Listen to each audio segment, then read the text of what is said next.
baiklah. Selamat pagi semuanya. Assalamualaikum warahmatullahi wabarakatuh yang di sana juga.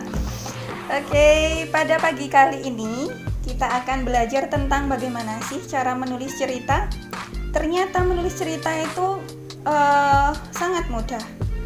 Semudah kalian tersenyum. Kenapa? Karena tersenyum itu adalah bagian dari sedekah. Oke. Jadi sedekah dulu, yuk senyum dulu. Nah, gitu kan manis ya, manis semua. Oke. Nah, kita masuk kepada pembelajaran menulis cerita. Mudah kok, tetapi syaratnya senyum dulu ya. Oke. Berawal dari beberapa kesulitan peserta didik, siswa-siswi di sekolah menengah itu ketika menulis cerita ada beberapa kesusahan atau kesulitan yang dialami oleh mereka. Bu, bagaimana sih cara mengawali sebuah cerita? Bu, saya nggak punya ide. Idenya apa, Bu ya? Bu, bagaimana ya, Bu? Saya sudah punya ide, tetapi cara menuliskannya atau menuangkannya ini saya kok nggak bisa ya. Bagaimana caranya? Kan ada banyak pertanyaan seperti itu. Nah, untuk menjawab pertanyaan-pertanyaan seperti itu, kita langsung membahas materi berikut ini. Oke.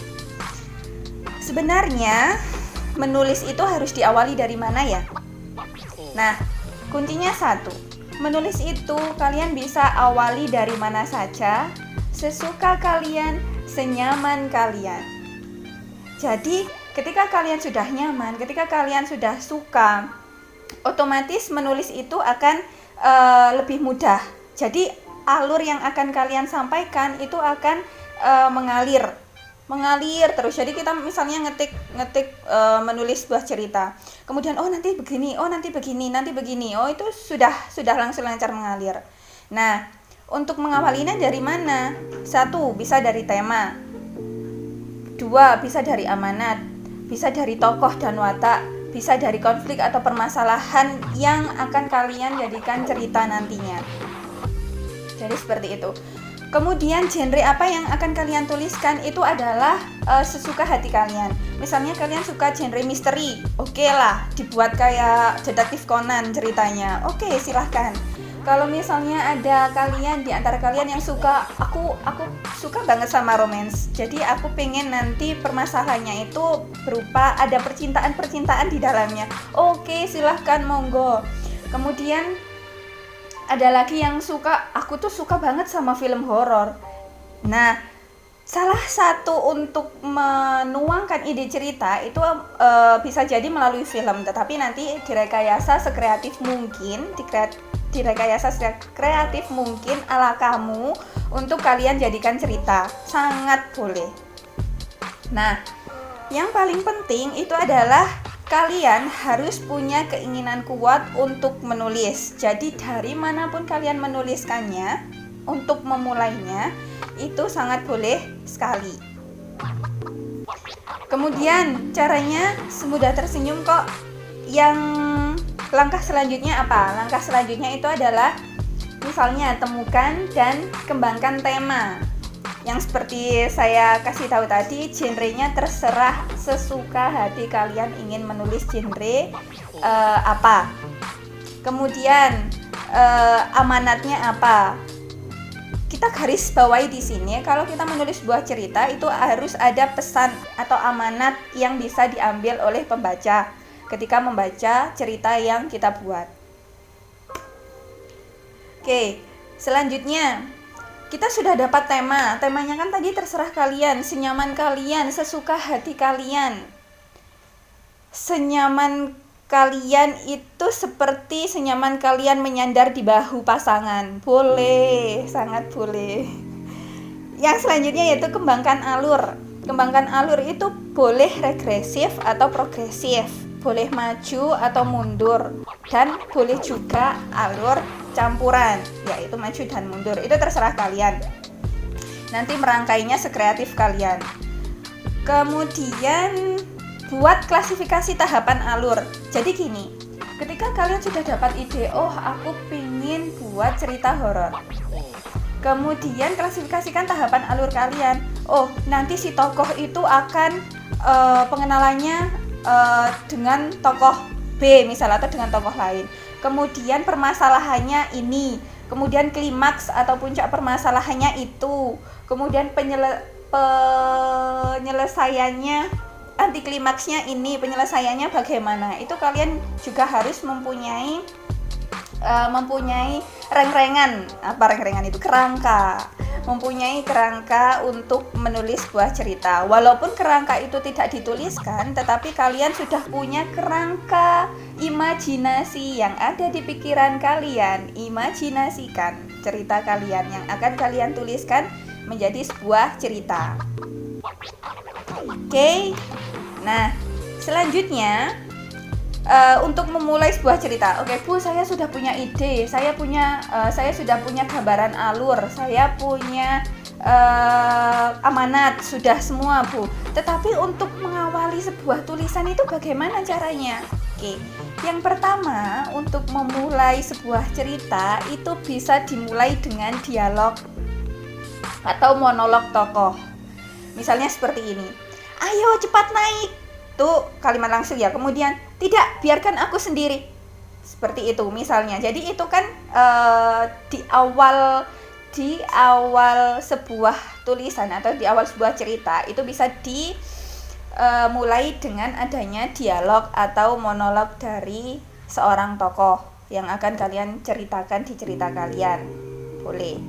Yang kedua, itu mulai dengan deskripsi. Nah, deskripsi ini apa maksudnya? Deskripsi ini bisa deskripsi tokoh kalian.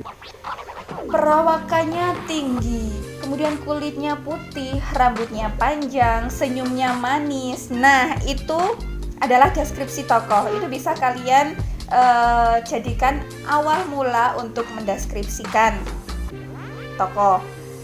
Di selain sisi itu ada juga deskripsi tentang latar, waktu, dan suasana. Kalau latar ini kan biasanya misalnya waktu dan suasana. Senja ini aku terpikir olehnya, apalagi gerimis yang menimbulkan genangan ini selalu membuka kenangan masa laluku. Misalnya seperti itu. Nah, itu adalah deskripsi latar, waktu, tempat, suasana. Itu terserah kalian memulai dari mana. Selanjutnya ada yang mulai dengan puisi. Boleh, sangat boleh. Di cerita itu sangat boleh kalian berikan 1, 2, 3 bait puisi, sangat boleh. Misalnya aku memendam rindu yang teramat sangat membuat hatiku sungguh sangat berat. Misalnya seperti itu. Boleh, sangat boleh kalian ungkapkan 1 atau 2 larik puisi, sangat boleh untuk memulai sebuah cerita. Selanjutnya ada kutiplah syair lagu. Boleh, sangat boleh mengutip syair lagu untuk memulai sebuah cerita. Berarti ini syair lagunya tentu syair lagu yang otomatis harus sesuai dengan isi cerita yang akan kalian ceritakan nantinya.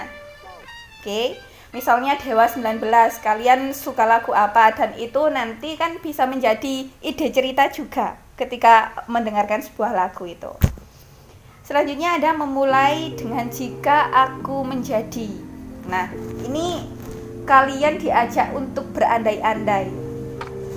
Ketika aku menjadi presiden nanti, aku ingin Indonesia semakin maju dengan beberapa hal bla bla bla bla. Nah, itu kalian bisa sampaikan untuk memulai awal cerita.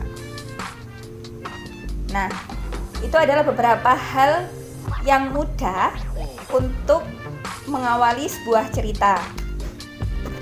Selanjutnya setelah mengawali sebuah cerita dengan dialog, kemudian dengan monolog dan lain sebagainya tadi, ada juga kalian juga bisa mengembangkan tokoh dan watak. Tokoh dan watak ini kalian kembangkan sesuai dengan imajinasi kalian. Tokohnya apa, wataknya bagaimana, dan cara untuk menyampaikan watak tokoh itu seperti apa. Misalnya dengan deskripsi sifat tokoh secara langsung oleh pengarang boleh. kemudian deskripsi secara langsung, berarti di sana dia adalah anak yang sombong. Jadi deskripsi sifat tokohnya atau watak tokohnya itu langsung dideskripsikan oleh pengarang. Kemudian ada juga pengarang itu yang menyiratkan watak tokoh dengan penyampaian dialog-dialog antar tokoh di dalam penulisan ceritanya. Ada juga seperti itu. Kemudian ada juga pengarang yang menyampaikan watak tokoh itu berdasarkan reaksi dari tokoh lain. Itu bisa. Jadi itu kembali lagi ke kalian, silakan kreasikan seimajinatif kalian. Nah, bagaimana selanjutnya setelah mengembangkan dialog, monolog, dan lain sebagainya tadi? Selanjutnya adalah mengembangkan latar. Sudah dibahas sebelumnya tadi, untuk memulai bisa jadi memulai dengan latar suasana, waktu, dan tempat. Kemudian bagaimana caranya kembangkan latar, tempat, waktu, dan suasana itu sesuai dengan alur yang sudah kalian susun sebelumnya. Misalnya matahari mulai menampakkan wajahnya, kita melanjutkan untuk matahari mulai menampakkan wajahnya. Kemudian kita sebagai penulis itu melanjutkan untuk mendeskripsikan latar yang lainnya.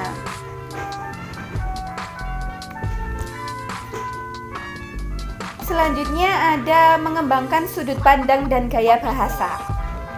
Oke, mengembangkan sudut pandang. Kalian kenal ada beberapa sudut pandang. Sudut pandang pengarang, misalnya sudut pandang orang pertama, pelaku utama, berarti aku, si pengarang, menempatkan dirinya sebagai pelaku utama di dalam cerpen atau cerita yang ditulisnya. Kemudian ada sudut pandang orang pertama, pelaku sampingan, berarti yang diceritakan oleh pengarang itu adalah tokoh utama, misalnya si Amin misalnya itu diceritakan dan menjadi tokoh utama di dalam cerita, sedangkan si aku itu hanya sebagai tokoh sampingannya.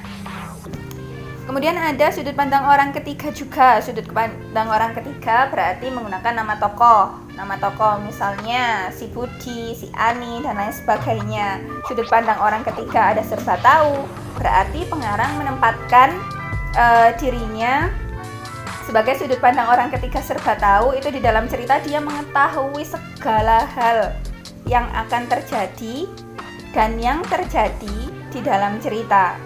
Kalau sudut pandang orang ketiga sebagai pengamat, berarti sudut pandang menempatkan dirinya itu hanya sebagai pengamat di dalam cerita, berarti hanya untuk mengamati tokoh-tokoh tertentu saja. Nah, masuk ke dalam gaya bahasa di dalam cerita itu ini terserah kalian, karena bahasa di dalam cerita fiksi itu bisa bahasa gaul, bisa bahasa slang, bisa bahasa Jawa, bisa, sangat bisa. Jadi ini sekreatif kalian, berarti senyaman kalian ketika kalian ingin memasukkan unsur bahasa Jawa karena kalian berasal dari Jawa, sangat boleh. Nah, itu dia. Sudah selesai pembahasan kita kali ini. Mudah kan ya? Mudah banget. Nah, silahkan tersenyum dulu sebelum menulis sebuah cerita. Supaya apa? Supaya pikiran kita itu bisa positif vibes gitu loh. Maksudnya ketika kita sudah berpikir positif, kita bisa dan mampu untuk menulis semudah kita tersenyum, maka insya Allah kita juga pasti akan mudah. Karena apa yang akan kita pikirkan itu akan menjadi bisa untuk yang akan kita lakukan.